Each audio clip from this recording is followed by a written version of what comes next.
നിങ്ങളുടെ favourite shows ഇനി ഒരിക്കലും മിസ്സാവില്ല. ഇപ്പോൾ C5 കാണും നിങ്ങളുടെ ഫേവറേറ്റ് ഷോ തികച്ചും സൗജന്യമായി. രാത്രി പോയാൽ കാര്യങ്ങൾക്കൊരു ഗൗരവം ഉണ്ടാവും. അമ്മുന് കൂടെ വരേണ്ടി വരും. സഞ്ജു, നമുക്ക് പോവാം സഞ്ജു. അതാ നല്ലത്. അങ്കിളെ, നിങ്ങൾ ഇവിടെ ഉണ്ടായാൽ മതി. എന്താവശ്യത്തിനും എന്നെ വിളിക്കണം. സ്വതി, വാ. മോനെ സഞ്ജു,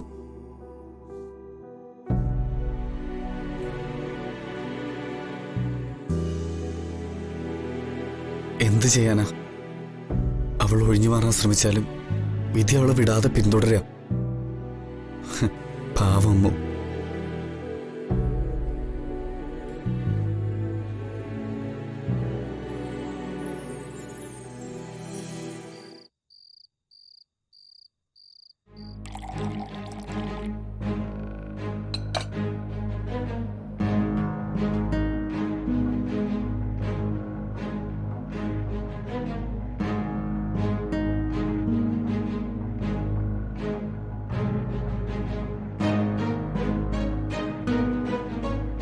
കവിതേ,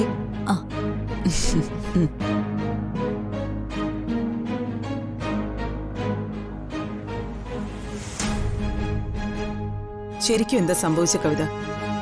റൂമിൽ നിന്ന് ഞാൻ ഇറങ്ങി വന്നപ്പോഴേക്കും ശ്രീദേവി ഹോസ്പിറ്റലിലേക്ക് കൊണ്ടുപോയിട്ടേ ഉള്ളൂ. ലച്ചു ഇല്ലാതെ മംഗലശ്ശേരിക്കാർക്ക് ഒന്നിനും കഴിയില്ലെന്നായി അല്ലേ?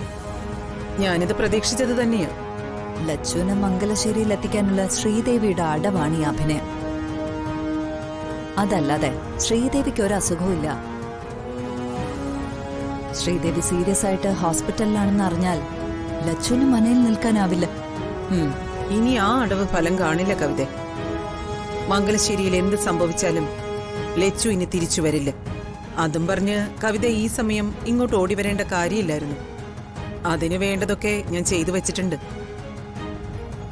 ലച്ചുവിനെ കാണാൻ ഞാൻ മനയിൽ പോയ കാര്യം നിന്നോട് പറഞ്ഞിരുന്നില്ലേ?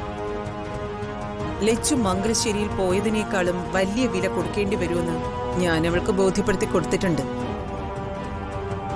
അതേപ്പറ്റി അവളും ഇപ്പൊ ബോധവതിയാ. ഗൗരിക്ക് എന്താ ചെയ്യാൻ കഴിയുന്നത് അത് പറ. അവൾ പോകില്ലെന്ന് മാത്രം തൽക്കാലം കവിത അറിഞ്ഞാൽ മതി. ശത്രുവായിട്ടല്ല, മറിച്ച് അഭ്യുദയാകാംക്ഷിയായിട്ടാ അവളോട് സംസാരിച്ചിരിക്കുന്നത്. കാവേരിയിൽ നിന്ന് അറിഞ്ഞൊരു വിവരം ഞാൻ ഇന്ന് ഗൗരിയോട് പറയാം. ശ്രീദേവിയുടെ ഇപ്പോഴത്തെ ഹെൽത്ത് കണ്ടീഷൻ പറഞ്ഞ് ലച്ചുവിനെ കൂട്ടിക്കൊണ്ടുവരാൻ സഞ്ജുവും സ്വാതിയും മനയിലേക്ക് പോയിട്ടുണ്ട്.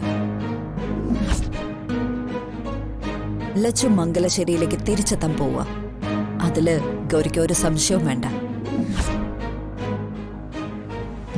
ഞാൻ ഇറങ്ങാ. ഇക്കാര്യത്തില് എനിക്കൊന്നും ചെയ്യാനില്ല.